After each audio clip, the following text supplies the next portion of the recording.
जैसा वो घटना बताई गई है, जिस व्यक्ति के घर में वो प्रतिमा मिली, खुदाई में कुछ कलश भी मिले, कुछ सामग्री भी मिली, कलशों को उन्होंने बेच दिया। लेकिन जब से प्रतिमा उसके घर में आई, उसके घर में बहुत कुछ अशुभ होने लगा। तो बिल्कुल ऐसा होता है, इसमें कोई अतिशयोक्ति नहीं है।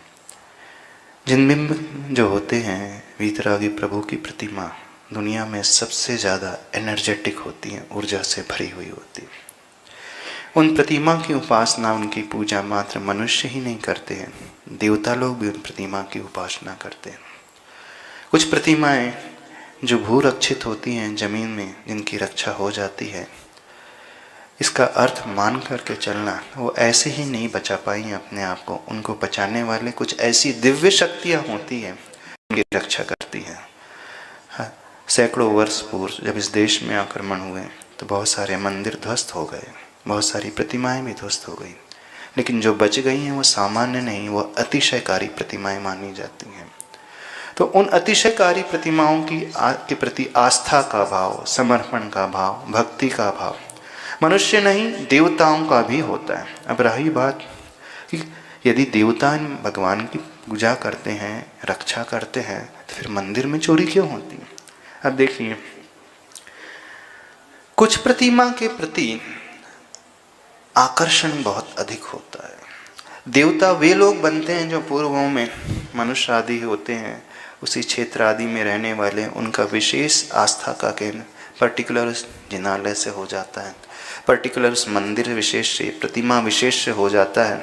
तो जो उस प्रतिमा विशेष अथवा उस क्षेत्र विशेष, मंदिर विशेष से जुड़ा हुआ कोई जीव था और उसका मरण हो गया, देव पर्याय में चला गया, तो वो उसी आस्था, उसी संस्कार को लेकर के गया है और अवधि ज्ञान से वो जान लेता है, इन प्रभु की बहुत अच्छे से आराधना करता है।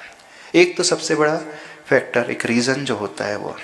दूसरा, सभी प्रतिमाएं अतिशयकारी नहीं होती, सभी प्रतिमाओं की एनर्जी इतनी पावरफुल नहीं होती है।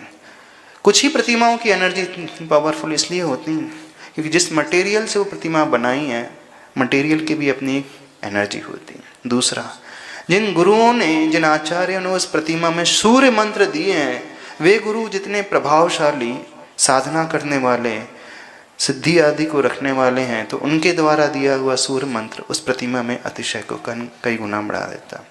तीसरा फैक्टर है, जिस व्यक्ति ने उस प्रतिमा को विराजमान किया, वो जितना नीति न्याय वाला धन है रहता है, जितने अच्छी विचारधारा वाला होता है, तो उस प्रतिमा की ऊर्जा को कई गुना बढ़ जाते हैं।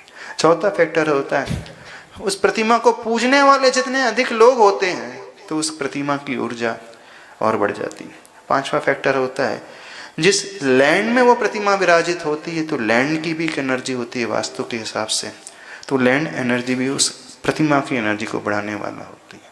छठवां एक फैक्टर होता है, यदि जहाँ वो प्रतिमा विराजित होती है वो एरिया पूरे वास्तु के अनुरूप कंस्ट्रक्ट है, तो वो एनर्जी को भी कई गुना बढ़ा देता है। ऐसे 5-6 रीजन जो होते हैं प्रतिमा के भीतर ऊर्जा और अतिशय को प्रकट कर देते हैं।